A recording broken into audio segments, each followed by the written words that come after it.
Welcome to மீச்சிசை. இன்றைக்கி நம்ம எதை பற்றி பார்க்க போகிறோம்னா பானிபூரி கடை பிஸ்னஸ் பற்றி பார்க்க போகிறோம்.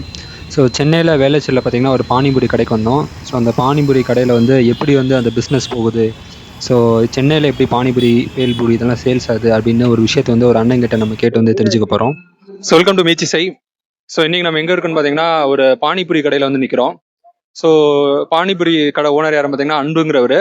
இவர்கிட்ட இந்த பானிபூரி பிசினஸ், இந்த பேல்பூரி பானிபூரி இதோட பிசினஸ் பத்தி நான் உங்ககிட்ட நம்ம கேட்டு தெரிஞ்சுக்க போறோம். சோ வணக்கம்ண்ணா. வணக்கண்ணா. எத்தனை வருஷமா அந்த பேல்பூரி பானிபூரி கடை வச்சிருக்கீங்க? இப்போ 3 வருஷமா இருக்கு. 3 வருஷமா வச்சிருக்கீங்களா? இந்த பேல்பூரி பானிபூரியில வந்து எத்தனை வெரைட்டிஸ் இருக்குன்னு சொல்றீங்களா ஃபர்ஸ்ட்? இதுல வந்து மசால் பூரி, மசால் பூரிலேயே 3 ஐட்டம் இருக்கு. பேல்பூரி, மசால் பூரி, மசால் பூரிலேயே முட்டை மசால் பூரி, காளான்ல வந்து முட்டை காளான், சிக்கன் காளான், நார்மல் காளான். பானிபூரியில பானிபூரி, தைபூரி, சேவ் பூரி, அது போய் சோ இத்தனை வெரைட்டிஸ் இருக்குன்னு சொல்றீங்கல்ல? ஆமா. இந்த ஃபர்ஸ்ட் இந்த பூரி எல்லாம் எங்க இருந்து வாங்குறீங்க? மார்க்கெட்ல இருந்து வாங்குவோம். ஹோல்சேல்ல வாங்கிடுவீங்களோ? எவ்வளவு உங்களுக்கு ஆவரேஜா லாபம் வரும் நினைக்கிறீங்க ஒரு நாளைக்கு?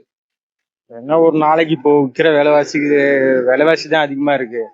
ஏன்னா ஒரு 1000 ரூபாய், 1200 ரூபாய் அது போல. அதாவது லாபம் மட்டுமே 1000 இருந்து 1500 ரூபாய் நிற்கும். அப்படி பார்த்தா மாசம் 30 நாள் போட்டா எப்படி ஒரு 30,000 35,000 கிடைக்கும். இந்த பானிபூரி இந்த செட்டப் கடைக்கு இன்வெஸ்ட்மெண்ட் டோட்டல் எவ்வளவு வச்சு உங்களுக்கு?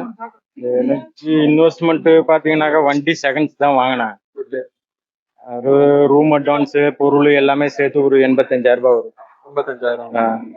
இதெல்லாம் மாசம் லாபம் எவ்வளவு வருதுன்னு சொன்னீங்க? மாசம் ஒரு 35 ரூபா, 35 40 அந்த மாதிரி வரும். ஆமா. ஒரு நாளைக்கு ஆவரேஜா எவ்வளவு இருக்கும் லாபம்? ஒரு 1000, 1200, 1500. இப்ப இந்த கஸ்டமர்ஸ்லாம் எந்த டேட்ல ரொம்ப அதிகமா வருவாங்க? நான் 1:30 2 மணிக்கே வந்துருவேன். சரி, மத்தியானத்துல இருந்து ஸ்டார்ட் ஆயிடும். ஆமா, ஏன்னா காலேஜ் போற பசங்க, ஸ்கூல் பசங்க அந்த டைம்ல வருவாங்க. அதே போல இங்க வந்து ஹோட்டல் பக்கத்துல கம்மி, அதுக்காக கொஞ்சம் சீக்கிரமாவே வந்து இப்ப உங்ககிட்ட பாத்தீங்கன்னா நிறைய வெரைட்டிஸ் இருக்குல்ல, பேல்பூரி, பானிபூரி, காளான், சேவ்பூரி, அது நிறைய வச்சிருக்கீங்களா? சோ உங்களுக்கு வரக்கூடிய கஸ்டமர்ஸ் வந்து எதை ரொம்ப விரும்பி சாப்பிடுறாங்க, எது அதிகமா சேல்ஸ் ஆகுது? முட்டை காளான், முட்டை மசால் பூரி, சிக்கன் காளான். இப்போதைக்கு இருக்கிற பசங்க அதை தான் நிறைய சாப்பிடுறாங்க. ஆமா. இந்த மாதிரி பேல்பூரி கடை வைக்கிறதுக்கு நீங்க யார்கிட்ட பெர்மிஷன் வாங்கணும்? யார்கிட்ட பெர்மிஷன் வாங்கணுமா இல்ல எப்படி இந்த மாதிரி தள்ள வண்டி வைக்கிறது? அதெல்லாம் பர்மிஷன் ஒன்றும் இல்ல. அந்தந்த ஏரியாவுக்கு கட்சிக்காரனுங்க தெரிஞ்சவங்க அது போல இருக்குங்க, அவங்க கூட அட்ஜஸ்ட் பண்ணி. ஆமா.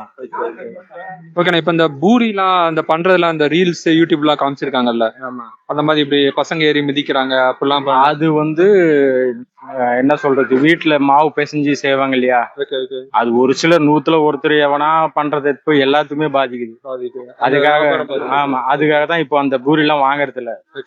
கடையில ரெடிமேட் பூரி இருக்கு, அதை கொண்டு வந்து எண்ணெயில போட்டு எடுத்தோம்னாக்கா அது பூரி போல வந்துடும்.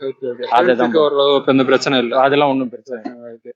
அப்புறம் பாத்தீங்கன்னா பொதுவா அந்த பேல்பூரி கடைனாலே நார்த் இந்தியா ஃபுட், ஹிந்திக்காரங்க தான் நாங்க வச்சிருப்பாங்க. இப்ப நீங்க அன்புங்கிறீங்க, நீங்க தமிழ்காரங்க தான். நான் தமிழ் தான். எப்படி இந்த பேல்பூரி பிசினஸ் உங்களுக்கு தெரிய வந்தது? அது கொஞ்சம் அப்படியே பழகியாச்சு. ஏற்கனவே மச்சான் எல்லாம் கடை இருக்கு. ஏற்கனவே எனக்கு தனியா ஒரு கடை இருக்கு, அது ஒரு 12-13 வருஷமா இருக்கு. அது ஒய்ஃப் பாத்துருக்காங்க.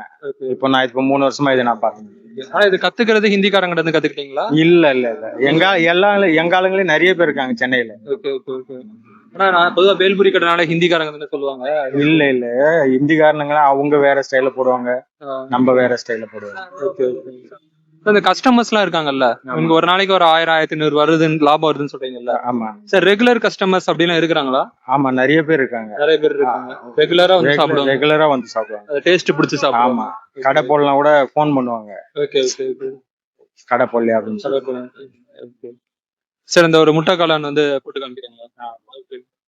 தேங்க்ஸ். ஓகே.